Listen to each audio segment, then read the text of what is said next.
ஓம் ஸ்ரீ குருபியோ நமக. ஓம் ஸ்ரீ மகா பெரியவா சரணம். ஏப்ரல் 14 ஞாயிற்றுக்கிழமை தமிழ் வருடம். பிறக்கக்கூடிய இந்த தமிழ் வருடம் அன்னைக்கு ஒரு பிடி சர்க்கரை 2 ஏலக்காய் இருந்தால் போதும். இந்த வருடம் முழுக்க உங்களுக்கு பணமழை பொழியும். இந்த வருஷத்துக்கான தமிழ் புத்தாண்டு ஏப்ரல் 14ஆம் தேதி ஞாயிற்றுக்கிழமை வளர்பிறை சஷ்டி திதியில் பிறக்குது. பிறக்கக்கூடிய இந்த தமிழ் புத்தாண்டை குரோதி வருடம் அப்படின்னு அழைக்கிறாங்க. இந்த குரோதி வருடம் பல பேருக்கு நன்மை அளிக்கக்கூடிய வருடமாக இருக்கும் அப்படிங்கிற மாதிரியும் ஜோதிட நிபுணர்கள் தெரிவிச்சிருக்காங்க. சூரிய பகவான் மேஷராசி மேலே உச்சம் காண்கிறார். இந்த வருஷம் பல வகையில் பல ஆசைக்காரர்களுக்கு பல மாற்றங்களை தரக்கூடிய புது வருஷமாக அமைய போகுது. சூரியன் குரு பகவான் இவங்க 2 பேரும் ஒன்றா சேரக்கூடிய ஒரு அமைப்பு. இந்த ஒரு அமைப்பு 12 வருடங்களுக்கு ஒரு முறை தான் நடக்குமா. அதனால் இப்போ வரக்கூடிய இந்த தமிழ் புத்தாண்டு 12 வருடங்களுக்கு பிறகு வரக்கூடிய ஒரு அற்புதமான தமிழ் புத்தாண்டு. அதனால் நிறைய பேருக்கு பூரணமான ஆயுளும் உடல்நலமும், குழந்தை பாக்கியம் இல்லாதவங்களுக்கு குழந்தை பாக்கியமும், குடும்பஸ்தர்களுக்கு தொழிலில் முன்னேற்றமும் ஏற்படும் அப்படிங்கிற மாதிரியும் ஜோதிட சாஸ்திர நிபுணர்கள் தெரிவிச்சிருக்காங்க. அன்னைக்கு தினம் அதிகாலையில் நீங்கள் தூங்கி எழுந்ததுக்கு அப்புறமா கனி காணுதல் அப்படிங்கிறது ஒரு முக்கியமான நிகழ்வு.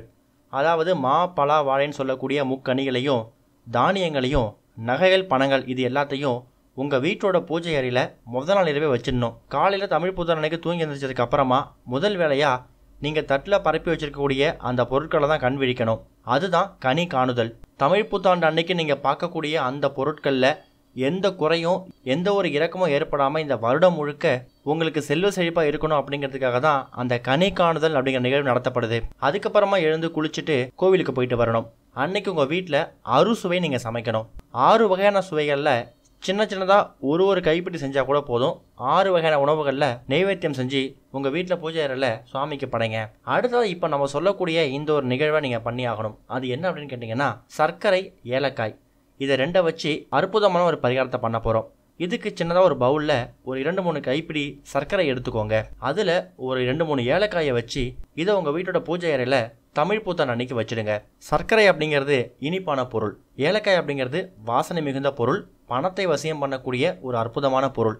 இது 2ம் சேரும்போது உங்கள் வாழ்க்கையில் பல விஷயங்கள் வசியமாகறதுக்கும் உங்கள் வாழ்க்கை ரொம்ப இனிப்பாகவும் அமையறதுக்கு தமிழ் புத்தாண்டு அன்னைக்கு மறக்காமல் ஒரு சின்னதாக ஒரு பவுலில் சர்க்கரை எடுத்து அதில் 2-3 ஏலக்காயை வச்சு உங்கள் வீட்டோட பூஜை அறையில் வச்சுடுங்க.